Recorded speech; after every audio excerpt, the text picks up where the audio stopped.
পারুল, আমি জঙ্গলে যাচ্ছি খড়ি আনতে। তোর খাবার রেখে গিয়েছি, তুই সময় মতো খেয়ে নিস। আচ্ছা মা, তুমি খেয়েছো নাকি প্রতিদিনের মতো আজও সব খাবার আমার জন্য রেখে যাচ্ছো? আমি খেয়েছি, আমাকে নিয়ে তোর এত চিন্তা করতে হবে না। তোর যখন ক্ষুধা পাবে তুই খেয়ে নিস। আমি চললাম। আজও মা আমায় মিথ্যা বলে না খেয়ে চলে গেল। মার কোনো কাজে তো আমি আসতে পারি না, উল্টো আরো তার উপর বোঝা হয়ে চেপে আছি। কবে যে উপরওয়ালা আমাকে এই অভিশাপময় জীবন থেকে মুক্তি দিবে। যাই হোক, এখনো আমার খিদে পাইনি, একটু ঘুমিয়ে নি, পরে না হয় খিদে পেলে আবার ঘুম থেকে উঠে খাবো।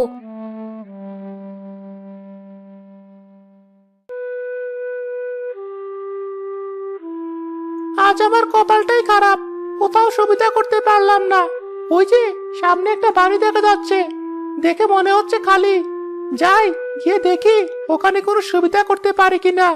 চোর পারুলদের বাড়িতে গিয়ে খুঁজে বেড়ালো চুরি করার মতো কোনো জিনিস পাওয়া যায় কিনা। কিছু না পেয়ে টেবিলে রাখা খাবারটুকু এসে খেয়ে নিল। যাক, অন্তত খাবারটুকু তো খেতে পারলাম। এখানে আর বসে থেকে সময় নষ্ট করে লাভ নেই। এত খোঁজাখুঁজি করেও চুরি করার মতো কিছু পেলাম না ভাঙ্গাচোরা কয়েকটা জিনিস ছাড়া। এখন কেটে পড়াই ভালো আমার জন্য। কে কে ওখানে? স্টিলের গ্লাস পড়ার শব্দ হলো কেন? যাওয়ার আগ দিয়ে আমার ব্যাগ থেকে স্টিলের গ্লাসটা পড়তে হলো। কে কথা বললো? চুপ, একদম চুপ। চেঁচামেচি করবি তো আমার এই চাকুটা দিয়ে তোকে একেবারে মেরে ফেলবো। এসেছিলাম তোদের বাড়িতে চুরি করবো ভেবে, কিন্তু চুরি করার মতো কিছু পাইনি বলে টেবিলে রাখা ভাতটুকুই শুধু খেয়েছি। এটা নিয়ে তো কাহিনী করার কিছু নেই। তুমি আমাদের ঘর থেকে যা মন চাই তাই চুরি করতে, আমি কিছু বলতাম না, কিন্তু শেষমেশ আমার খাবারটাই চুরি করলে। ওটুকু খাবার ভাগাভাগি করে খেয়েই আমি আর মা পুরো দিন পার করি। বাকি বেলায় খুব কমে খাবার জুটে আমাদের। তোরা খেতে পাস না, ওসব জেনে আমি কি করব? আমার খিদে পেয়েছে, আমি খেয়ে নিয়েছি। আমি এখন চলে যাচ্ছি। খবরদার, আমার পিছু নিয়েছিস তো। আমি চাইলেও তোমার পিছু নিতে পারবো না, কারণ আমি অন্ধ। ধুর, এ কথা আগে বলবি তো। শুধু শুধু আমার সময় নষ্ট করলি, অন্ধ মেয়ে কোথাকার। আমি চললাম। পারুল হাতড়ে হাতড়ে তার খালি থালাটা হাতে নিয়ে উঠোনে গিয়ে বসে কাঁদতে থাকলো। তার কান্নার শব্দ শুনে এক পরী এসে সেখানে নামলো। এই মেয়ে, কি হয়েছে তোমার? কাঁদছো কেন? এক চোর এসে আমাদের সব খাবার চুরি করে নিয়ে গেছে। মা দিনরাত কত কষ্ট করে আমার জন্য খাবারের ব্যবস্থাটুকু করেছিল। এখন যদি আমি মাকে বলি আমি এই সামান্য খাবারটুকুও দেখে রাখতে পারিনি, অন্য কেউ এসে খাবার চুরি করে নিয়ে গেছে, শুনলে মা খুব কষ্ট পাবে। চিন্তা করো না, বিপদ আপদ তো আর মানুষের জীবনে বলে আসে না। তোমার মা নিশ্চয়ই বুঝতে পারবে বিষয়টা। মা নিজেকে কতই বুঝতে দেবে, একে তো তার মেয়ে অন্ধ, তার উপরে এই অসুস্থ শরীর নিয়ে এত খাটনির পরও সামান্য যেটুকু খাবার জোগাড় করেছিল মা, সেই খাবারটুকুও চোর চুরি করে নিয়ে গেল। কাল মাকে আবার কাজে যেতে হবে না খেয়ে। আচ্ছা, তোমার কি মনে হয় তুমি যদি বাকি সবার মতো চোখে দেখতে পেতে, তাহলে তোমার জীবনের দুঃখ কষ্ট কমে যেত? অবশ্যই, আমি কিছু করতে না পারলেও অন্তত মায়ের কাছে বোঝা হয়ে থাকতাম না। ঠিক আছে, আমি ব্যবস্থা করছি তোমার দৃষ্টিশক্তি ফিরিয়ে দেওয়ার। আমার হাত ধরে চলো আমার সাথে। কিন্তু তুমি কি, আর আমি কোথায় যাব তোমার সাথে? আমি পড়ি, আকাশ দিয়ে উড়ে যাওয়ার সময় তোমার কান্নার শব্দ শুনে দেখতে এসেছিলাম তোমার কি হয়েছে।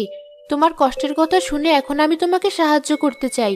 তুমি কি তাহলে তোমার জাদু দিয়ে আমার দৃষ্টিশক্তি ফিরিয়ে দেবে? শুধু জাদু দিয়ে তো আর তোমার চোখ ঠিক করতে পারবো না আমি, সেজন্য আরেক জোড়া ভালো চোখ লাগবে। কিন্তু কে দেবে আমার মতো গরিব অসহায় মেয়েকে চোখ? যে লোক একটু আগে তোমার খাবার চুরি করে খেয়েছে, তার কাছ থেকে চোখ চুরি করব তোমার জন্য। কিন্তু কিন্তু কি, এতে তোমার চোখও পাবে তুমি, আর ওই চোরেরও শাস্তি পাওয়া হয়ে যাবে। কিন্তু ওই চোর তো অনেক আগেই চলে গেছে, আর আমি বলতেও পারবো না চোরটা দেখতে কেমন ছিল। চিন্তা করো না, ওসব দেখার দায়িত্ব আমার। তুমি শুধু চলো আমার সাথে। ঠিক আছে। পারুল পরীর হাত ধরে পরীর সাথে আকাশে ভেসে বেড়াতে থাকলো। খানিক সময় বাদে এক বাড়ির সামনে এসে দাঁড়ালো তারা।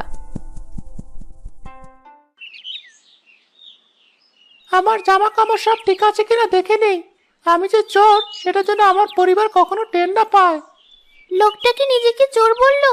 আমরা কি তাহলে ওই চোরটার বাড়িতেই আছি এখন? হ্যাঁ, ওর চোখ দিয়ে তুমি তোমার দৃষ্টিশক্তি ফিরে পাবে। বাবা, আমার খেলনা এনেছো? না মা, আজ বেশি একটা টাকা পাইনি কাজে, তাই তোর জন্য কোনো খেলনা আনতে পারিনি। অন্য আরেকদিন আনবো, ঠিক আছে? আচ্ছা বাবা। তুমি এসেছো, হাত মুখ ধুয়ে নাও, ভাত বেড়ে দিচ্ছি। আমার বাবা বেঁচে থাকতে ঠিক কিভাবে প্রতিদিন খেলনার জন্য বায়না করতাম। আমি তাহলে এবার তোমার চোখের সাথে ওই চোরের চোখ পাল্টে দিচ্ছি জাদুর সাহায্যে। তুমি তৈরি তো? হ্যাঁ, আমি তৈরি। পরে জাদু করা শুরু করলো। কিছুক্ষণ পর পারুল আর সেই চোর দুজনে মাটিতে পড়ে গেল।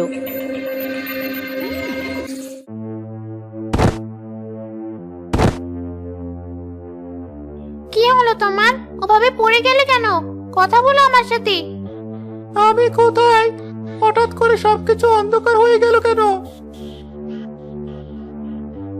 কোথায় অন্ধকার? সবকিছু তো একদম পরিষ্কার ভাবে দেখা যাচ্ছে। তাহলে আমি কেন কিছু দেখতে পাচ্ছি না? আমি কি তবে অন্ধ হয়ে গেলাম? উপরওয়ালা আমাকে এত বড় শাস্তি কেন দিল?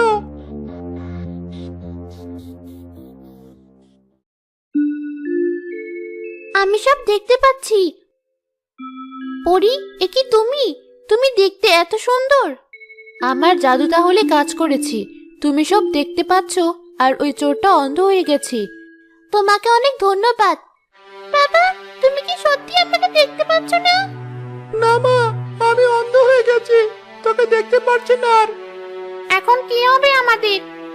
আমার জন্য আজ ওদের এই অবস্থা। ওরা এত কষ্ট পাচ্ছি, কাঁদছি। চোর হিসেবে সে তার শাস্তি পেয়েছে, আর অপরাধের কারণে তার পরিবারকেও শাস্তি পেতে হচ্ছে এখন। এসব আমাদের দেখার বিষয় না। চলো আমরা এখান থেকে চলে যাই। ঠিক আছে, চলো।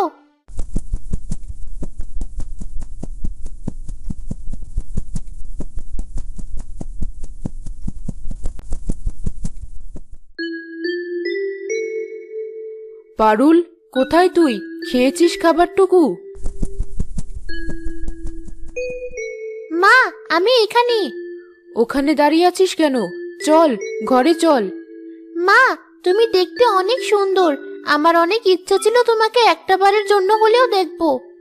তার মানে তুই আমাকে দেখতে পাচ্ছিস? হ্যাঁ মা, আমি ভালো হয়ে গেছি, সবকিছু দেখতে পাচ্ছি, তোমাকেও। আয় মা, আমার কাছে আয়। আজ যদি তোর বাবা বেঁচে থাকতো, তোকে দেখে কত খুশি হতো। তুই জন্মান্ধ হলেও তোর বাবা তোকে ঠিক করার জন্য কত জায়গায় দৌড়াদৌড়ি করেছি।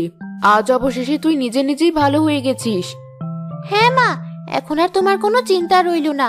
আমি আর বোঝা হয়ে থাকবো না তোমার কাছে। তুই আমার একমাত্র মেয়ে, তুই কখনোই আমার বোঝা ছিলি না। অন্ধ হলেও না, পঙ্গু হলেও না। কিন্তু মা, তোমার জন্য আজ আমি কোনো খাবার রাখতে পারিনি। এক চোর এসে কোনো কিছু চুরি করতে না পেরে আমাদের খাবার চুরি করে খেয়ে ফেলেছি। তুই ঠিক আছিস তো? তোর কোনো ক্ষতি করেনি তো ওই লোক? হ্যাঁ মা, আমি ঠিক আছি। কিন্তু তুমি এখন কি খাবে? আমার চিন্তা করতে হবে না তোর। তুই ভালো হয়ে গেছিস দেখে আমার মনও ভরে গেছে, ক্ষুধাও চলে গেছি। যাক, ও আর এখন কাঁদবে না। আপাতত আমার আর কোনো চিন্তা নেই। আমি কদিন পর আবার আসবো। কিছুদিন পর পরে আবার কুসুমদের বাড়ি গিয়ে কুসুমের কান্না শুনতে পেল। কি হয়েছে তোমার? কাঁদছো কেন? আমার বাবা একদিন হঠাৎ করে অন্ধ হয়ে যায়। কাল যে স্বীকার করেছে আগে সে চুরি করে আমাদের সংসার চালাতো। এই কথা শোনার পর মা বাবাকে ছেড়ে তার বাপের বাড়ি চলে যায়। বলো কি? যাওয়ার আগে মা আমাকেও তার সাথে করে নিয়ে যেতে চাইছিল, কিন্তু আমিও চলে গেলে বাবার কি হবে ভেবে আর যাইনি। এখন বাবাকে নিয়ে কিভাবে কি করব ভেবেই কাঁদছি। তোমার কি মনে হয় তোমার বাবা যদি আবার তার চোখ ফিরে পায় তাহলে সব আগের মতো ঠিক হয়ে যাবে? হ্যাঁ, বাবা আমাকে কথা দিয়েছে, সে যদি ভালো হয়ে যায় তাহলে আর চুরি করবে না, সৎভাবে জীবনযাপন করবে। তখন তুমিও তো আর কাঁদবে না, তাই না? হ্যাঁ, কান্না করার কোনো কারণ না থাকলে কেন কাঁদবো আমি? ঠিক আছে, আমি দেখছি কোনো ব্যবস্থা করা যায় নাকি।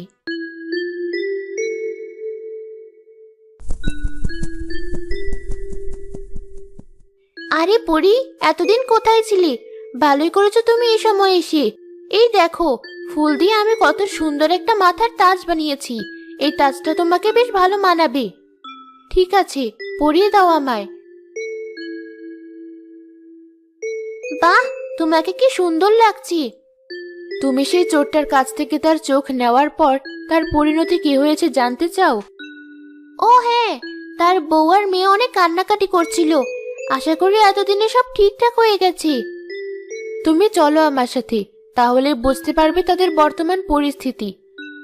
চলো।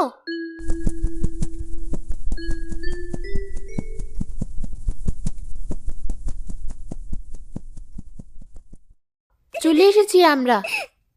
ওই মেয়েটা কাঁদছে কেন? কি হয়েছে ওর? তোমাকে আমি সব খুলে বলছি।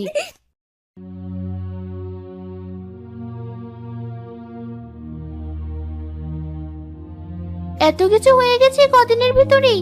আমিও মেয়েটার সাথে কথা বলতে চাই। কি তুমি? আমি পারুল। পরি আমাকে তোমাদের ব্যাপারে সব বলেছে।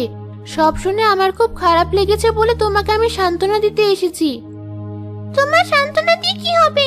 পারলে আমার বাবার দৃষ্টিশক্তি ফিরিয়ে দাও, নয়তো চলে যাও এখান থেকে। মা দাঁড়া, ওই কণ্ঠটা আমার কাছে পরিচিত মনে হচ্ছে। তুমি সেই অন্ধ মেয়েটা না, যার খাবার আমি চুরি করে খেয়ে ফেলেছিলাম? জি, ঠিক বলেছেন। তুমি আমাকে ক্ষমা করে দাও মা। তোমার অভিশাপ লেগেই আমার আজ এই অবস্থা হয়েছে। তোমার সাথে খারাপ ব্যবহার করা উচিত হয়নি আমার। বাবা, তুমি সত্যি বলছো? তুমি আমাদেরকে ক্ষমা করে দাও আর বাবার উপর থেকে তোমার অভিশাপ তুলে নাও। আমার বিশ্বাস তুমি তোমার অভিশাপ তুলে নিলেই বাবা আবার চোখে দেখতে পারবে। কিন্তু আমি কিভাবে? পরি, তুমিই বলো আমি কি করব। সে যেমন তোমার খাবার চুরি করে অন্যায় করেছে, তুমিও তেমন তার চোখ চুরি করে অন্যায় করেছো। তার শাস্তি সে পেয়ে গেছে। তবুও যদি তুমি বলো তাকে ক্ষমা করতে পারবে না, তাই তার সাথে তার পরিবারকেও শাস্তি দিবে, তাহলে আমি কিছু বলবো না। এতদিন পর দৃষ্টিশক্তি পাওয়ার পর কে ফেরত দিতে চাইবে বলো? আমি চোখে দেখতে পেলেও মা আমাকে ভালোবাসবে, না পেলেও। মা বলেছে আমি কখনোই তার উপর বোঝা হব না। কিন্তু কুসুমের বাবা তো তার পরিবারের উপর বোঝা হয়ে গেছে। কাউকে এত বড় শাস্তি দেওয়া আমার পক্ষে সম্ভব না। পরি, তুমি ওকে ওর চোখ ফিরিয়ে দাও। তুমি নিশ্চিত তো? বেশ, ঠিক আছে তাহলে।